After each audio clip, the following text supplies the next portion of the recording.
Imagine that Richard Wyckoff, the master speculator and a titan of Wall Street's golden age, were alive today.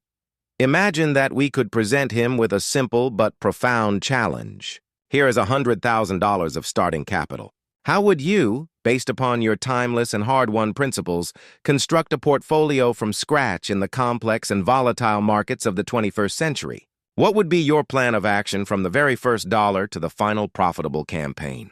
This is not an academic exercise.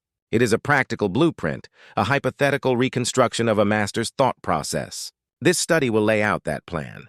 Before we continue, please subscribe and leave a quick comment, even one word. This small action helps the algorithm show this video to more people and tells me these deep dives are worth making. And remember to return to the channel in difficult times when trading isn't well. The first and most critical step in this hypothetical campaign would not involve looking at a single stock chart. It would be a fundamental internal process of defining the correct professional attitude toward the capital itself. This is step number 1. The capital must be treated as professional working capital, not as a speculative windfall. Richard Wyckoff would not view $100,000 as a get-rich-quick stake to be gambled on a single hot tip or a volatile, unproven stock. He would view it with the serious and dispassionate eye of a businessman. This capital is not a lottery ticket. It is the raw material, the inventory, and the lifeblood of his new professional enterprise. Its preservation, therefore, is his first and most sacred duty. This mindset immediately gives rise to the foundational principles of risk management. The amateur trader, upon receiving a sum of capital immediately, begins to fantasize about the profits he can make. The professional, by contrast, immediately begins to calculate the risks he must control. Wyckoff would have established as an inviolable law of operation, a strict rule for limiting risk on any single speculative idea. Based on his writings and the conservative businesslike approach he championed, this would almost certainly be a 1 to 2% rule. This means that on any single trading campaign, the maximum acceptable loss would be limited to 1 to 2% of the total portfolio value. For a $100,000 portfolio, this translates to a maximum risk of $1,000 to $2,000 per trade. This is not a vague guideline. It is a mathematical and psychological necessity. It is the great wall of defense that protects the operator's business from the devastating impact of the inevitable losing trades. By predefining and strictly limiting his risk on every single operation, Wyckoff would ensure that no single error in judgment could ever be allowed to inflict a catastrophic blow to his working capital. This rule guarantees survival, and survival is the non-negotiable prerequisite for ultimate success. This professional risk-first attitude is the fundamental starting point from which all subsequent decisions would flow. With the foundational mindset of capital preservation firmly established, we proceed to the second step in Wyckoff's plan. This is step number 2.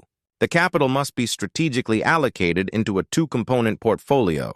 Richard Wyckoff was not a reckless day trader, nor was he a passive buy-and-hold investor. He was a complete financial operator, and he understood that a sound financial structure requires both a defensive and an offensive wing. His approach, as detailed in his own writings, was to divide his capital into 2 distinct and separate funds, each with a different purpose. The first and larger portion of the portfolio would be allocated to what Heddermed the investment fund. The primary objective of this fund is the preservation of capital and the generation of a steady, reliable income. In his day, Wyckoff favored exceptionally safe, high-quality bonds such as the equipment, trust bonds issued by major railroads. The modern equivalent of this would be a portfolio of high-grade government or corporate bonds or other conservative income-producing assets.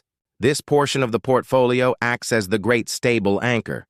It is the financial bedrock that provides security and peace of mind, allowing the operator to conduct his more speculative activities from a position of strength, not desperation. The precise allocation would depend on the operator's personal circumstances, but a conservative starting point in the Wyckoffian tradition might be to place 60 to 70% of the total capital, $60,000 to $70,000 into this defensive income-generating fund. The remaining 30 to 40% of the capital, $30,000 to $40,000, would be allocated to the second component, the speculative fund. This is the working capital in the truest sense. It is the fund that will be used to actively and aggressively conduct the trading campaigns that are the subject of our studies. It is the offensive wing of the operation, the fund from which great profits are to be sought. However, it is a fund that is perpetually protected by the larger, more conservative investment fund. This two-component structure is a masterpiece of financial engineering. It provides a framework that is both secure enough to withstand market storms and dynamic enough to capitalize on major opportunities. It is the structure of a professional business, not of a gambler's fleeting stake. This video will give you the foundational rules of the Wyckoff method. But to apply these rules with the conviction of a professional, you need to understand the judgment that forged them. That judgment is the very heart of Richard Wyckoff's masterwork, How I Trade and Invest in Stocks and Bonds. This book is not a dry technical manual. It is the record of a 33-year career on Wall Street. Inside, Wyckoff shares his own campaigns detailing the logic behind his profitable trades in stocks like U.S. Steel and his long-term speculative investment in Magma Copper. He dissects the methods of other market titans, analyzing the principles of legendary operators like Jesse Livermore and his double-stop rule, the industrialist A. Harriman, and the aggressive pool operator James Renee. The best way to access this timeless wisdom is through the modern adapted edition by Max Davidson. Its annotations act as your personal guide, translating the historical context for today's markets. And it includes illustrations and photos of the very traders Wyckoff used as examples. If our videos teach you the what, this book teaches you the how and the why. It is a complete course in building a professional mind. The link is in the description. With the capital allocated and the portfolio structure defined, we arrive at the third and final step of the initial strategic phase. This is step number 3. A thorough and dispassionate analysis of the general market must be conducted. Before a single dollar from the $30,000 speculative fund can be deployed, the operator must first determine the current trend and position of the market as a whole. Wyckoff's first and most important golden rule was to always trade in harmony with the great market tide. To launch a speculative campaign for the long side while the market itself is in a weak or declining state is a low-probability endeavor that the professional systematically avoids. Wyckoff's daily work began with a meticulous study of the major market averages. In today's market, this would translate to a rigorous analysis of the benchmark indices, such as the S&P 500 and the NASDAQ composite. He would not be concerned with the day-to-day news or the opinions of economists. His analysis would be focused solely on the chart, on the market's own unambiguous action. He would study the price and volume signatures of these indices to determine which of the 4 market phases is currently in control. Is the market currently in a state of accumulation, forming a great base after a prior decline? If so, Wyckoff would stand aside, patiently monitoring the developing cause and awaiting the first signs of a new uptrend before committing his capital. Is the market in an active markdown, a confirmed downtrend? If so, the speculative fund would remain 100% in cash. To attempt to buy stocks in such an environment would be a violation of his most fundamental principles. Is the market in a state of distribution, a topping process where the evidence suggests that the composite operator is selling? Again, the speculative fund would be held in cash. To buy into a market that is being secretly and methodically sold by the smartest money is a fatal error. The only environment in which Wyckoff would begin to actively deploy the capital from his speculative fund on the long side is when his analysis of the general market averages confirms that the market is in a healthy sustained markup phase, a confirmed uptrend. It is only when this most powerful of all market forces is acting as a tailwind that the professional operator will unfurl his sails and begin to seek out individual campaigns. This final step of the strategic briefing is the great traffic light for the entire speculative operation. It tells the operator when to proceed with caution, when to stop entirely, and when, and only when, the conditions are favorable to press forward with his offensive campaigns. Having established the foundational principles for our $100,000 portfolio, a professional attitude toward capital, a sound two-component structure, and a firm understanding of the general market's trend, we now proceed from the high-level strategic phase to the practical tactical work of stock selection. The following 4 steps constitute the rigorous filtering process that Richard Wyckoff would have applied to identify specific high-probability opportunities for his $30,000 to $40,000 speculative fund. This is the process of transforming a broad market assessment into a focused, actionable plan. Step number 4. The identification of the leading industry sectors. Wyckoff understood that the market does not move as a single uniform entity. It is a market of stocks, and these stocks are grouped into distinct industries. At any given point, in a major market cycle, certain industries will be in a far stronger technical and fundamental position than others. The great informed interests, the composite operator, do not scatter their immense capital randomly across the entire market.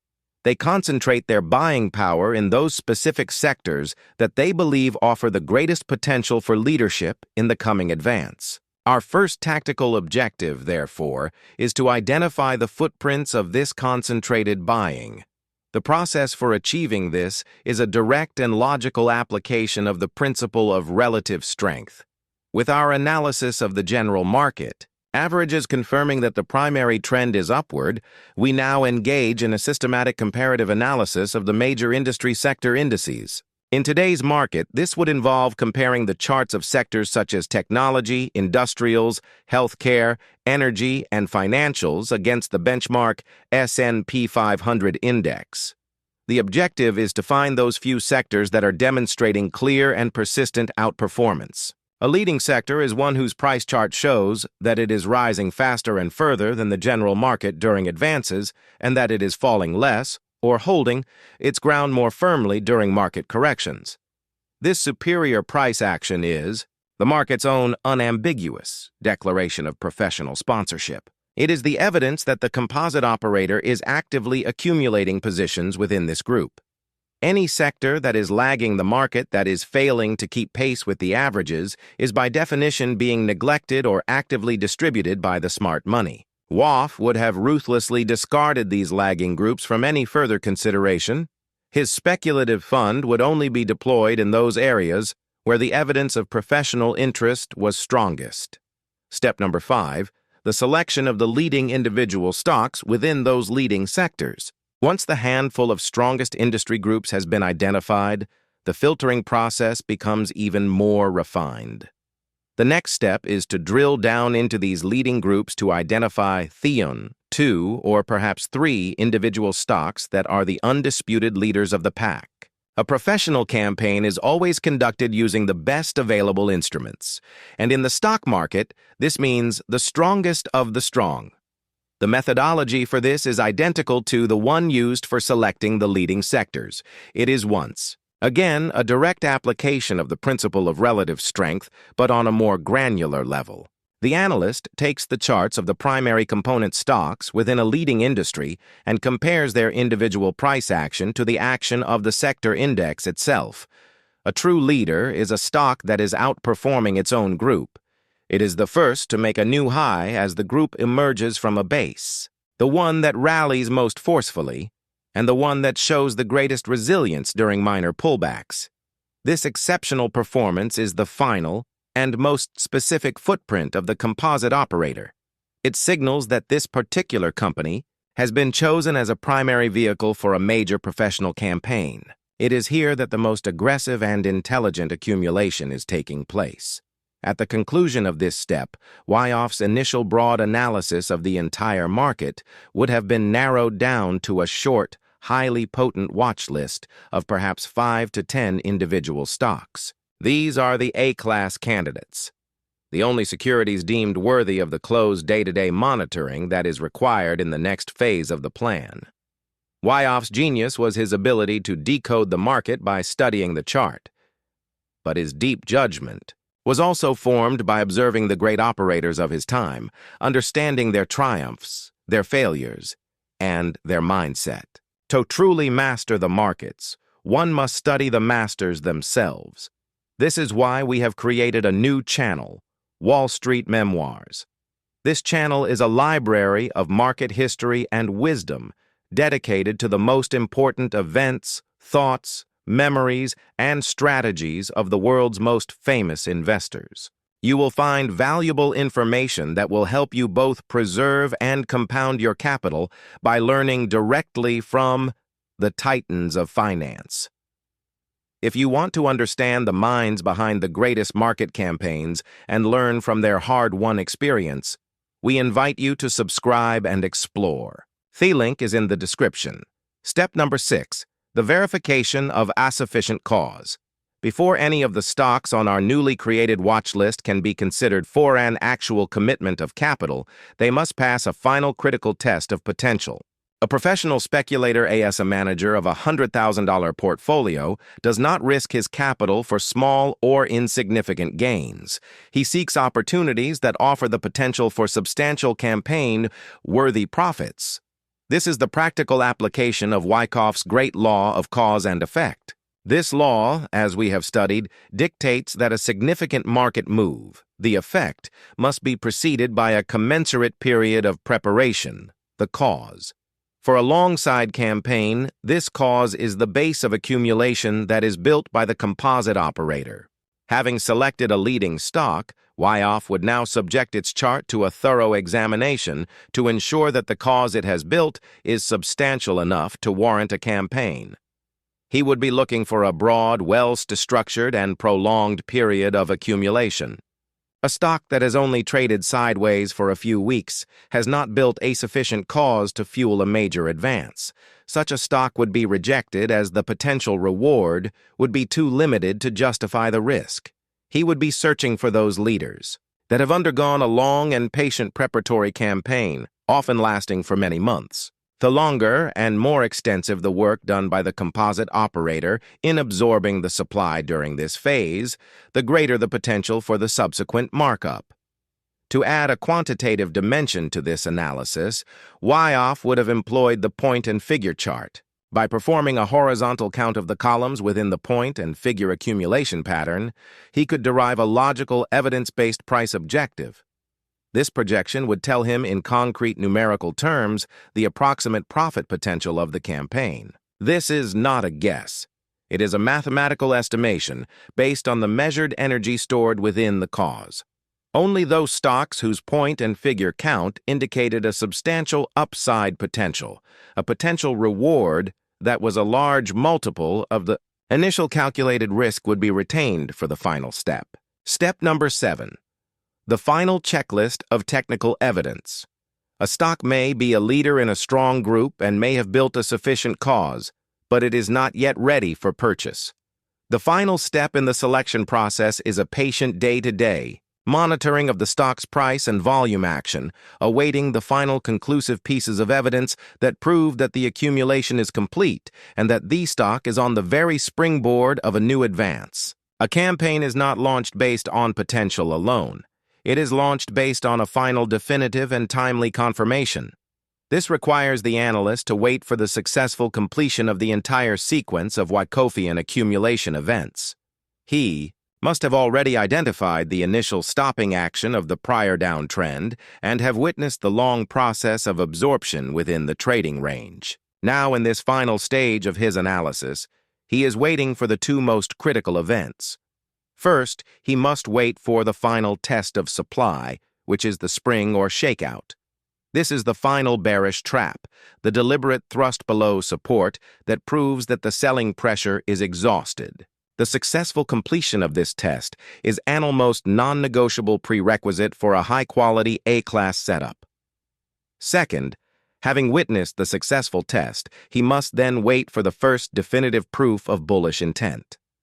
This is the sign of strength, the powerful breakout from the trading range on a widespread and high volume. This is the market's own declaration that the period of preparation is over and the markup phase is beginning. A stock remains on the watch list in a state of monitoring until this full and complete body of evidence has been presented.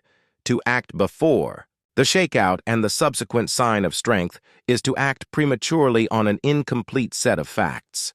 This final rule of selection is a rule of patience, the discipline to wait for the market to give the final unequivocal green light before a single dollar of the speculative fund is ever committed. The strategic and tactical phases of our hypothetical campaign are now complete. A rigorous top-down analysis has confirmed that the general market environment is favorable and a meticulous filtering.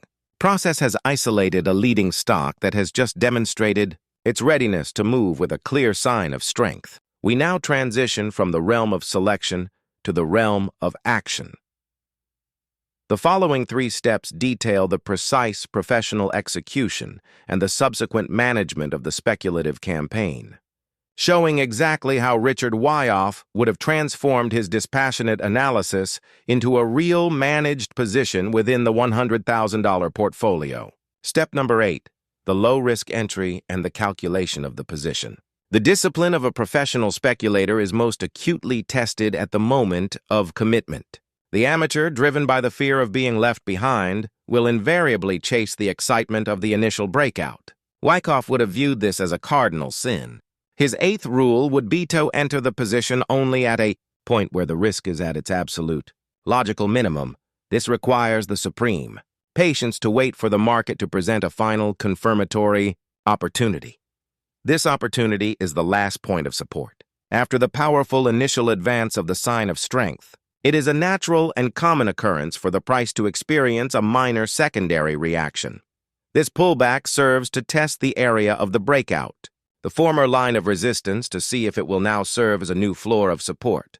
This test is the professional's entry signal. Wyckoff would have waited with unwavering discipline for this event to unfold. His entry would not be a panicked click at the market, but a calm, premeditated order placed at this logical point of support. The final confirmation to act would be the character of the pullback itself. It must occur on distinctly light and diminishing volume, which is the market's own final declaration that the selling pressure has been exhausted. Having identified this precise low-risk entry point, the next step is the mathematical calculation of the position size. This is where the foundational rule of capital preservation is put into practice. Wyckoff, operating with his $100,000 portfolio, would have strictly adhered to his 1 to 2% risk rule. Let us assume a conservative 1% risk for this campaign. This means the maximum acceptable loss for this entire operation is $1,000. The position size is then calculated on a simple 3-step process. First, determine the entry price, the price at the last point of support. Let us say this is $50 per share. Second, determine the logical stop-loss point, the price that invalidates the thesis. This would be just below the low of the last point of support. Let us say this price is $48 per share. Third, calculate the per-share risk. This is the difference between the entry price and the stop-loss price. 50 US, 48 equals $2 per share. The final calculation is to divide the maximum acceptable dollar risk for the trade. $1,000 by the per-share risk. $2,100. 2 equals 500. Therefore, the correct position size for this campaign is exactly 500 shares. The total value of the position would be $25,000. 500 shares at $50 per share, which would be well within the $30,000 to $40,000 limit of our speculative fund. This mathematical risk-first approach is non-negotiable. It ensures that the campaign is sized according to the principles of capital preservation, not according to a hopeful guess about its potential profit. Step number 9, the management of the campaign.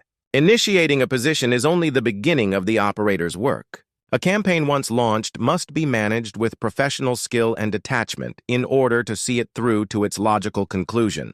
This requires a systematic process for protecting profits and for making decisions based on the market's action, not on emotion. Wyckoff's primary tool for this would have been the trailing stop. After the position is initiated and the stock begins its markup phase, the initial protective stop-loss at $48 remains in place.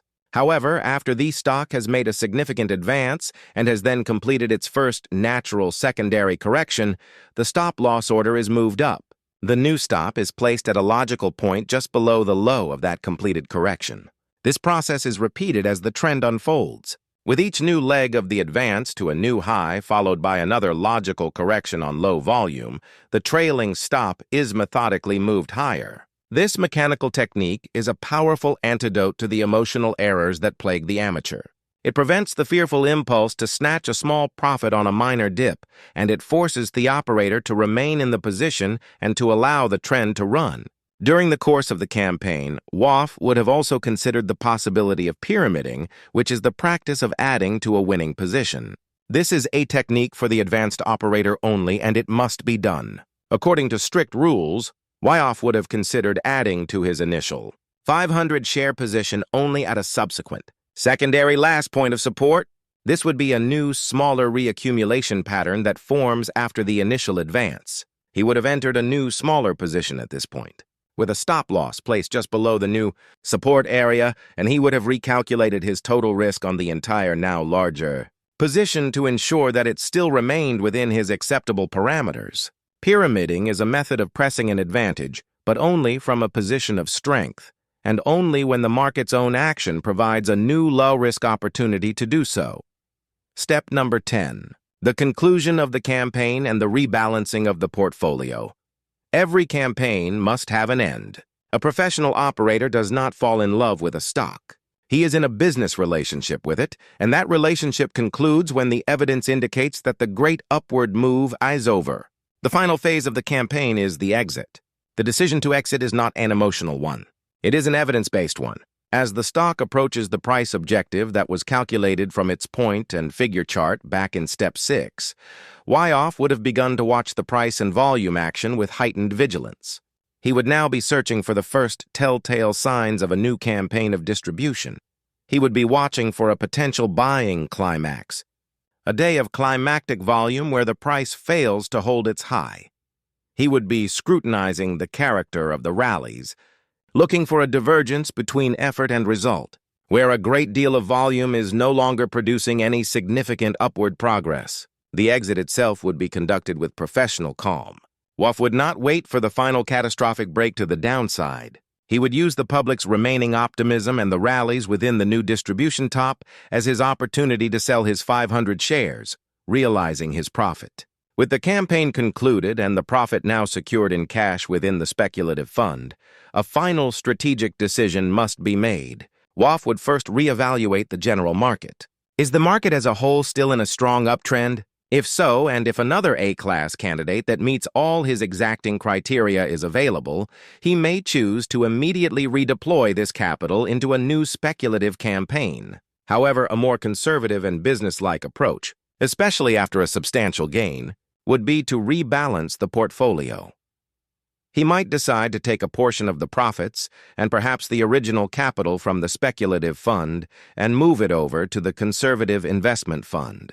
This action locks in the gains, reduces the overall risk of the portfolio, and compounds the stable income-producing base of the entire enterprise. This is the final act of a professional operator, turning a successful speculation into a permanent increase in his foundational wealth. In our final conclusion, we have laid out a complete 10-step blueprint for how Richard D. Wyckoff would have approached the task of building a $100,000 portfolio from scratch in today's market. We have seen that his approach is not a hunt for quick speculative profits, but the methodical and patient construction of a sound, professionally managed financial enterprise. The process begins with a foundation of capital preservation and a balanced portfolio structure. It proceeds through a rigorous top-down filtering process to identify only the highest probability opportunities. It demands a patient low-risk entry, and it is managed with unemotional mechanical discipline. And it concludes with a logical evidence-based exit and a strategic reallocation of profits. This is not a system for gamblers. It is a complete end-to-end business plan grounded in logic, patience, and a profound respect for the management of risk.